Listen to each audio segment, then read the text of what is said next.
स्वागत है आपका दिव्या आयुर्वेदिक सेंटर बीएमएस में। फ्रेंड्स, मैं हूं सुनील। आज हम पढ़ने वाले हैं द्रव्य के भेद। ठीक है, हम पिछले लेक्चर में हमने शुरू करा था पदार्थ विज्ञान के सबसे इंपॉर्टेंट टॉपिक द्रव्य को, जिसके अंदर हमने द्रव्य को पढ़ लिया था। आज लेक्चर 2 है जिसके अंदर हम पढ़ने वाले हैं द्रव्य के भेद। ठीक है, इन सबको मैं एक एक करके भी आगे डिटेल कराऊंगा। ये सिर्फ एक टेबल है जिससे कि आपको यहाँ पे अंदाजा लग जाएगा कि द्रव्य के भेद को किस तरीके से बांटा गया है, किस तरीके से विभक्त किया गया है। ठीक है, तो यहाँ पे कोई भी चीज समझने के लिए आपको जरूरत नहीं है, बस ये याद रखना कि द्रव्य के भेद किस तरीके से किए गए हैं। तो सबसे पहले द्रव्य को दो भेदों में यानी कि दो प्रकार में बांटा गया है। एक होता है कारण द्रव्य और एक होता है हमारा कार्य द्रव्य। ठीक है, कारण द्रव्य 9 होते हैं। कौन कौन से? पंच महाभूत, आत्मा, मन, काल, दिशा। ठीक है, तो पंच महाभूत 5 हो गए, आत्मा 6, मन 7, काल 8 और दिशा 9, यानी कि कारण द्रव्य 9 होते हैं। उसके बाद कार्य द्रव्य। कार्य द्रव्य को दोबारा से दो प्रकार में विभक्त किया गया है। एक होता है चेतन और एक होता है अचेतन। ठीक है, यहाँ पर अचेतन को दोबारा से कोई भेद नहीं बताया गया है, लेकिन चेतन के भेद दोबारा से किए गए हैं। एक होता है अंतश्चेतन और एक होता है कौन सा? बाह्यंतर या फिर बहिर्अंतश्चेतन। ठीक है, तो ये दो भेद हो गए। अब अंतश्चेतन को भी 4 भेद में विभक्त किया गया है। पहला है वनस्पति, दूसरा है वानस्पत्य। ठीक है, वानस्पत्य, इसको यहाँ पे अगर आपको समझ में नहीं आ रहा है तो यहाँ पे मैं फिर से लिख देता हूँ, वानस्पत्य। ठीक है, एक होता है वानस्पत्य, फिर उसके बाद होता है औषध और फिर होता है विरुद्ध। ठीक है, उसके बाद बहिरंतश्चेतन में एक होता है जराभुज, दूसरा है अंडज, तीसरा है स्वेदज और चौथा है उद्दीभज। ठीक है, उद्दीभज, यानी कि 4 अंतश्चेतन होते हैं, 4 बहिरंतश्चेतन होते हैं। ठीक है, ये था द्रव्य का भेद का वर्गीकरण किस तरीके से किया गया है। अब इस लेक्चर में हम कार्य द्रव्य को कंप्लीट कर लेंगे।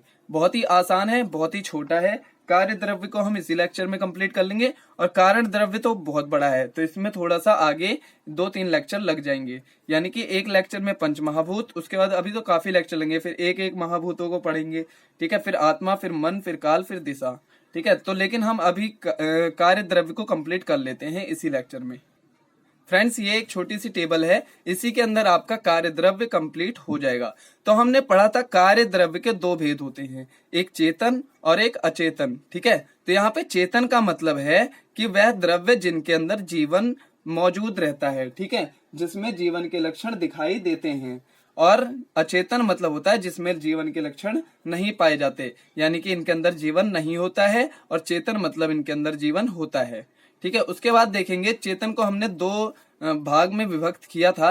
एक को अंतश्चेतन बताया था और एक को बहिरंतश्चेतन बताया था। ठीक है, तो एक बार हम सबसे पहले अंतश्चेतन को पढ़ेंगे और उसके बाद हम बहिरंतश्चेतन को पढ़ेंगे। ठीक है, अंतश्चेतन का जो सबसे पहला वर्गीकरण था वो था वनस्पति। ठीक है, तो वनस्पति क्या होता है?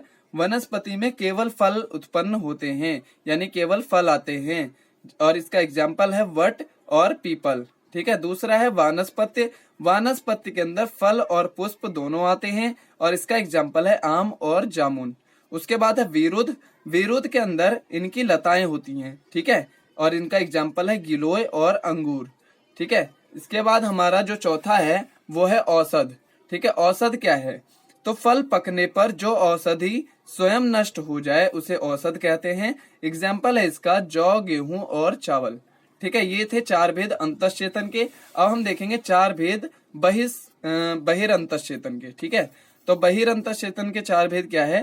पहला है जरायुज। जरायुज कौन होते हैं? तो जो अपरा से उत्पन्न होते हैं उन्हें जरायुज कहते हैं। यहाँ पर अपरा का मतलब क्या है? प्लेसेंटा। ठीक है, जरायु का मतलब भी प्लेसेंटा ही होता है, यानी कि जिनकी उत्पत्ति प्लेसेंटा से होती है उसे हम जरायुज कहते हैं। और इसका एग्जांपल तो आप समझ गए होंगे, मनुष्य की उत्पत्ति प्लेसेंटा से होती है, पशु की उत्पत्ति प्लेसेंटा से होती है, तो मनुष्य, पशु आदि जो होते हैं वो जरायुज होते हैं। इसके बाद सेकंड है हमारा अंडज। अंडज क्या होते हैं? तो जो अंडों से उत्पन्न होते हैं उन्हें हम अंडज कहते हैं, और एग्जाम्पल आपको पता ही है, पक्षी, सांप आदि। ठीक है, उसके बाद स्वेदज। स्वेदज कौन होते हैं?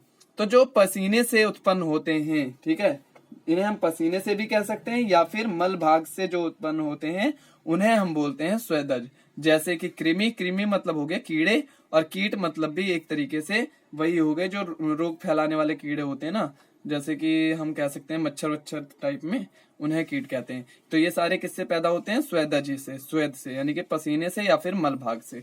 उसके बाद हमारा जो इसका लास्ट है वो है उद्दीभज।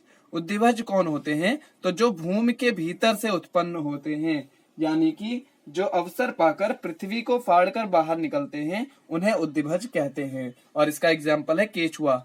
ठीक है, तो इतना ही था फ्रेंड्स कार्य द्रव्य में। आपको कार्य द्रव्य में सिर्फ इतना ही पढ़ना था कि कार्य द्रव्य के दो भेद होते हैं, एक होता है चेतन, एक होता है अचेतन। चेतन मतलब उसमें जीवन होगा, अचेतन मतलब जीवन नहीं होगा। अंतश्चेतन मतलब क्या होता है? तो यहाँ पे फ्रेंड्स इसका मतलब मैं आपको बता देता हूँ।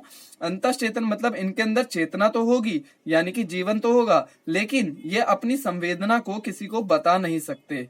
और बहिरंतश्चेतन में क्या है कि इनके अंदर भी चेतना होती है, और मतलब दोनों में सेम रहता है, बस अंतर इतना है कि अंतश्चेतन के जो होते हैं द्रव्य वो अपनी संवेदना को किसी को बता नहीं सकते, और बहिरंतश्चेतन के जो द्रव्य हैं वो अपनी संवेदना को बता सकते हैं। ठीक है, इतना ही अंतर है। उसके बाद इसके 4 भेद हमने पढ़े, और बहिरंतश्चेतन के भी 4 भेद हमने पढ़े।